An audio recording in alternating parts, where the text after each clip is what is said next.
नमस्कार दोस्तों, स्वागत है हमारे YouTube channel Vijay Ghat education में। दोस्तों, आज हम बीए फर्स्ट ईयर के इकोनॉमिक्स का दूसरा क्वेश्चन सॉल्व करेंगे। भारत एक धनी देश है, परंतु यहाँ के निवासी निर्धन है, क्यों? व्याख्या कीजिए। अगर आपके पेपर में ऐसा प्रश्न आता है कि भारत एक धनी देश है, यहाँ के निवासी निर्धन है, क्यों? व्याख्या कीजिए, तो आपको किस प्रकार लिखना है। भारतीय अर्थव्यवस्था संदर्भ में यह कथन महत्वपूर्ण है कि भारत के लोग निर्धन बसा है, एक धनी देश है। निर्धनों लोगों में से एक क्या है? धनी देश है। यह बात आपसे भी विरोधाभासपूर्ण है, लेकिन जो सत्य है तो सत्य है। यह एक तरफ भारत प्राकृतिक एवं मानवीय संसाधनों को प्रचुरता है और दूसरी तरफ भारतीय निर्धनता की जिंदगी जी रहे हैं। यानी भारत में प्रचुर मात्रा में यहाँ के जो संसाधन है वो प्रचुर मात्रा में उपलब्ध है, फिर भी यहाँ के लोग जो है निर्धनता की जिंदगी जी रहे हैं। अब प्रश्न उठता यह है कि भारत धनी देश है और यहाँ के निवासी निर्धन कैसे, यह कहा जा सकता है। इन प्रश्नों का समाधान के लिए दो पहलुओं का अध्ययन करना है। भारत एक धनी देश है ना, और भारत के निवासी यहाँ निर्धन निवास करते हैं। चलिए दोस्तों, देख लेते हैं। हम पॉइंट में लिखकर इसको समझेंगे। तो देख लेते हैं पहला पॉइंट क्या है। विस्तृत भूभाग। भारत उत्तर से दक्षिण 3214 किलोमीटर लंबा और पूर्व से पश्चिम 2933 किलोमीटर चौड़ा है। भारत का क्षेत्रफल कुल कितना है? 32 लाख वर्ग किलोमीटर के बराबर है, जो कुछ विश्व का 2.4 भाग है ना। जो हमारा भारत है, इसका विस्तृत भूभाग बहुत बड़ा है, 32 लाख वर्ग किलोमीटर। यानी इतना बड़ा भूभाग है, फिर भी यहाँ के लोग क्या है? गरीब है। और देश कितना है? संपन्न है। वो कैसे संपन्न है? क्योंकि इसका भाग जो है बहुत बड़ा है ना। फिर दूसरा पॉइंट है दोस्तों, उपजाऊ धरातल। यानी जो हमारी मिट्टी है वो कितनी उपजाऊ है। भारत का लगभग 50% भूमि कृषि योग्य है। जो भारत का टोटल भूमि है वो 50% यानी आधा भाग क्या है? कृषि योग्य है। भारत के उत्तर व पूर्व भाग में सिंधु, गंगा, ब्रह्मपुत्र और इसकी सहायक नदियां का मैदान है, जो 30% भाग फैले हुए हैं। इन मैदानों में विभिन्न प्रकार के खाद्यान्न एवं व्यापारिक फसलें तैयार की जाती हैं, है ना। भारत एक धनी देश कैसे है? भारत का जो कृषि भूमि है वो 50% कृषि योग्य है ना। भारत के जो उत्तर पूर्व की भाग में सिंधु, गंगा, ब्रह्मपुत्र सहायक नदियां हैं, वहाँ के जो मैदान है वहाँ 30% तक फैले हुए हैं, है ना। तो वहाँ विभिन्न प्रकार के खाद्यान्न यानी व्यापारिक फसलें उगाई जाती हैं, जो विशेष इनकम वहाँ से प्राप्त होता है। फिर तीसरा पॉइंट है दोस्तों, विशाल जनशक्ति, है ना। जनशक्ति यानी जनसंख्या की दृष्टि से भारत विश्व का दूसरा बड़ा देश है। कौन सा बड़ा देश? दूसरा बड़ा देश। प्रथम नंबर पे कौन है? चीन है। फिर दूसरा कौन है? ये भारत है। किसके दृष्टि से? जनसंख्या की दृष्टि से। 2001 की जनगणना के अनुसार भारत की जनसंख्या कितना है? 100 करोड़ से भी अधिक है। इतनी विशाल जनशक्ति उपलब्ध प्राकृतिक संसाधनों का समुचित विदोहन के लिए पर्याप्त है। जो इतना जनसंख्या है वो प्राकृतिक संसाधन को उपयोग करने के लिए इतना जनसंख्या पर्याप्त है ना। फिर चौथा पॉइंट है प्रचुर वन संपदा। यानी जो वन संपदा है वो क्या है? प्रचुर मात्रा में उपलब्ध है। ढेर सारा वन संपदा उपलब्ध है विभिन्न प्रकार के। देख लेते हैं। भारत में 7.50 करोड़ हेक्टेयर वन है। जो भारत में है वो 7.50 करोड़ हेक्टेयर में क्या है? वन लगा हुआ है ना, जो कुल क्षेत्रफल का लगभग 25% है ना। इन वनों में अनेक वस्तुएं प्राप्त होती हैं, जो अनेक उद्योग के लिए कच्चा माल प्रदान करती हैं। पर्यटक आकर्षक केंद्र एवं जंगली जानवरों का आश्रय स्थल है। वनों से रोजगार भी वृद्धि होती है ना। वनों से विभिन्न प्रकार की लकड़ी प्राप्त होती हैं।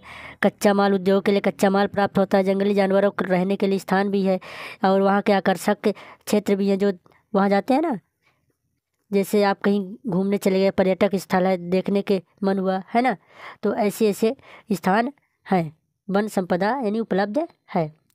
फिर हमारा अगला पॉइंट है दोस्तों, प्रचुर खनिज संपदा। जो खनिज संपदा वो प्रचुर मात्रा में यानी प्रचुर मात्रा में खनिज संपदा उपलब्ध है ना। भारत में खनिज तेल, जिप्सम, तांबा, अणु खनिज, जस्ता, कोयला आदि का अथाह भंडार है। जो भारत में खनिज तेल है, जिप्सम है, तांबा है, अणु है, खनिज है, जस्ता है, कोयला है, इसका भंडार पड़ा हुआ है भारत में। भारत अभ्रक के उत्पादक में प्रथम एवं मैग्नीज के उत्पादन में विश्व में द्वितीय स्थान है। जो मैग्नीज का उत्पादन होता है वो भारत कौन सा स्थान है? द्वितीय स्थान है। कोयले 25% भारत में सिंचित है। गत 30 वर्षों से खनिज उत्पादन में 40 गुना से अधिक वृद्धि हुई है। लगातार 30 वर्षों से कितने परसेंट तक वृद्धि हुई है। 40 गुना वृद्धि हुई है इसमें खनिज उत्पादन में 30 सालों से। ठीक है फ्रेंड्स, छठवां नंबर है यानी छठवां पॉइंट है हमारा जल संपदा। भारत के सतत बहने वाली नदियां, वर्ष भर जल उपलब्ध करने वाले झील, तालाब, पर्याप्त मात्रा में भूमिगत जल भी पर्याप्त है। वर्षा का अधिकांश पानी समुद्र में बहकर चला जाता है, अतः उसके भावी उपयोग की संभावनाएं काफ़ी अधिक है ना। पर्याप्त मात्रा में भारत में हमारे पर्याप्त मात्रा में जल उपलब्ध है। नदियाँ सदाबहानी नदियाँ बहती हैं, नहीं हमेशा बहने वाली भी नदियाँ भारत में हैं, जैसे आपके नर्मदा हो गई, झील हो गया, तालाब भी हो गया, है ना। ये सभी नदियाँ हमेशा बहने वाली नदियाँ हैं, कभी भी सूखती नहीं, पर्याप्त मात्रा में जल उपलब्ध है। तो भारत एक संपन्न एवं धनी देश है कि नहीं है। जनशक्ति के साधन, कोयले के भारत में इतने विशाल कोष है कि भारत दर से उपभोग करने पर 600 वर्षों का भी समय नहीं होंगे, है ना। खनिज तेल हाल में ही भंडार पर्याप्त हैं। जल शक्ति हेतु पर्याप्त नदियाँ, अनुकूल परिस्थितियाँ, अणु के हेतु थोरियम एवं यूरेनियम भी प्राप्त है। कर्क रेखा से निकटतक सौर ऊर्जा की प्रचुर मात्रा में, जो कर्क रेखा है वहाँ सौर ऊर्जा भी प्रचुर मात्रा में उपलब्ध है ना। फिर 8वां पॉइंट यानी अगला पॉइंट हमारा समुद्र संपदा। भारत के 3 ओर से समुद्र सुरक्षा, जलवायु एवं व्यापार हेतु अनुकूल है। समुद्र भारत को नमक, मत्स्य संपदा, खनिज, मोती एवं अन्य प्राप्त होते रहते हैं। जो समुद्र है वहाँ से हमें नमक प्राप्त होता है, मांस प्राप्त होती है, मछली है ना वहाँ विभिन्न प्रकार के, है ना। खनिज तेल प्राप्त होती है, मोती खनिज प्राप्त होते हैं, अनेक प्रकार के समुद्र से भी प्राप्त होते रहते हैं, है ना। हमारे भारत में इतनी खनिज संपदा है, समुद्र से इतनी मिलती है ना। अनुकूल जलवायु, जलवायु की दृष्टि से भारत श्रेष्ठ कर स्थित है। यहाँ की जलवायु विविधता से युक्त है, नहीं है सभी प्रकार की जो जलवायु में पाई जाती हैं, है ना। यहाँ न ज़्यादा गर्मी पड़ती है ना, न ज़्यादा ठंड पड़ती है, सम जलवायु। इस प्रकार भारत को प्रकृति से श्रेष्ठ जलवायु का वरदान भी मिला है। तो इस प्रकार देश के असीम जनशक्ति, खनिज, जल संपदा, शक्ति के साधन और आज सबको सिद्ध करते हैं तो भारत एक क्या है, धनी देश है, परंतु यहाँ के निवासी निर्धन क्यों हैं। अब देख लेते हैं, भारत एक धनी देश है, फिर यहाँ के निवासी निर्धन क्यों हैं ये देख लेते हैं।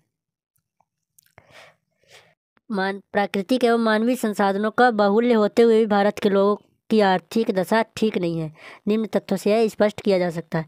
ऐसे कौन से रीजन है जो भारत के निवासी निर्धन है। इतना प्रचुर मात्रा में साधन उपलब्ध होते हुए भी यहाँ के निवासी निर्धन क्यों हैं वो देख लेते हैं।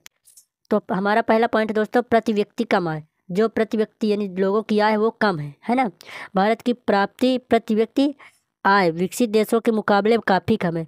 जो हमारे विकसित देश जैसे आपके अमेरिका हो गया, जापान हो गया, रूस हो गया, है ना, इन देशों की तुलना में अगर हम भारत की बात करें तो इनकी प्रति व्यक्ति आय बहुत कम है ना।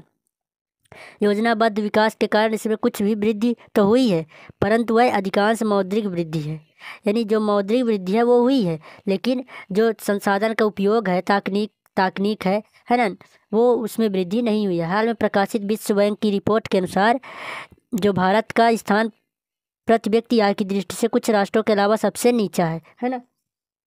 जो अन्य देश हैं वहाँ से भी नीचा है हमारे भारत का प्रति व्यक्ति आय।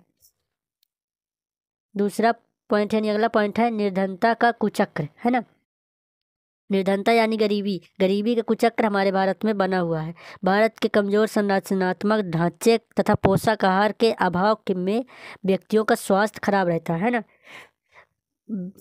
अच्छा पोषण नहीं मिल पाता, यानी अच्छा खाना पीना नहीं मिल पाता, तो स्वास्थ्य मनुष्य का क्या रहता है, खराब रहता है, जिससे कार्य करने की क्षमता घटती है। फलता आय में कम होती है। जब काम ही नहीं करेंगे, कार्य ही नहीं करेंगे तो आय कहाँ से होगा, और वह गरीब रहता है ना। इस प्रकार भारत की 48% जनसंख्या निर्धनता के कुचक्र में फंसी हुई है ना।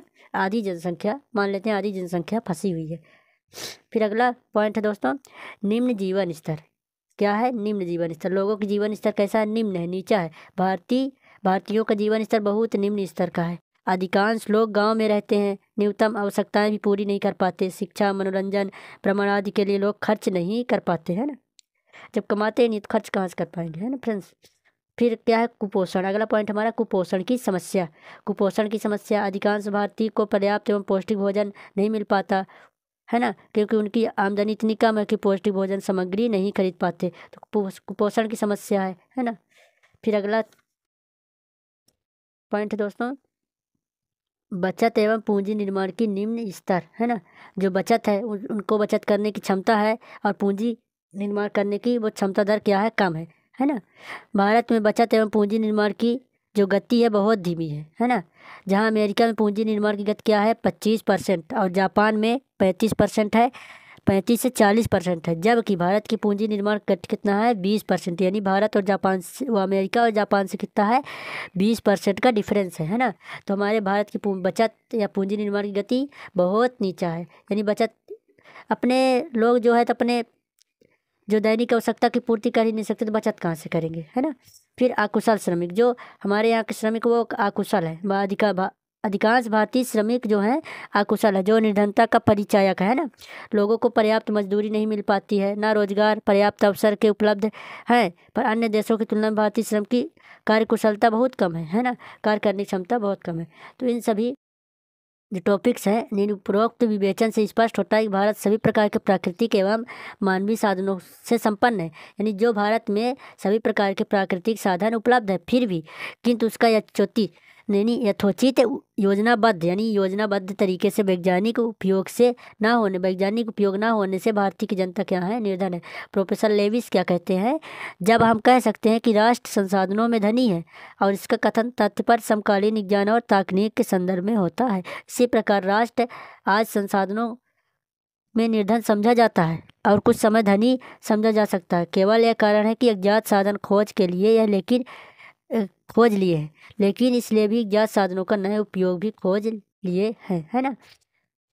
तो हमारा देश जो है वो प्राकृतिक संसाधनों से भरपूर पड़ा हुआ है, लेकिन उसका उपयोग यथोचित उपयोग न करने से यहाँ के निवासी क्या है, निर्धन है।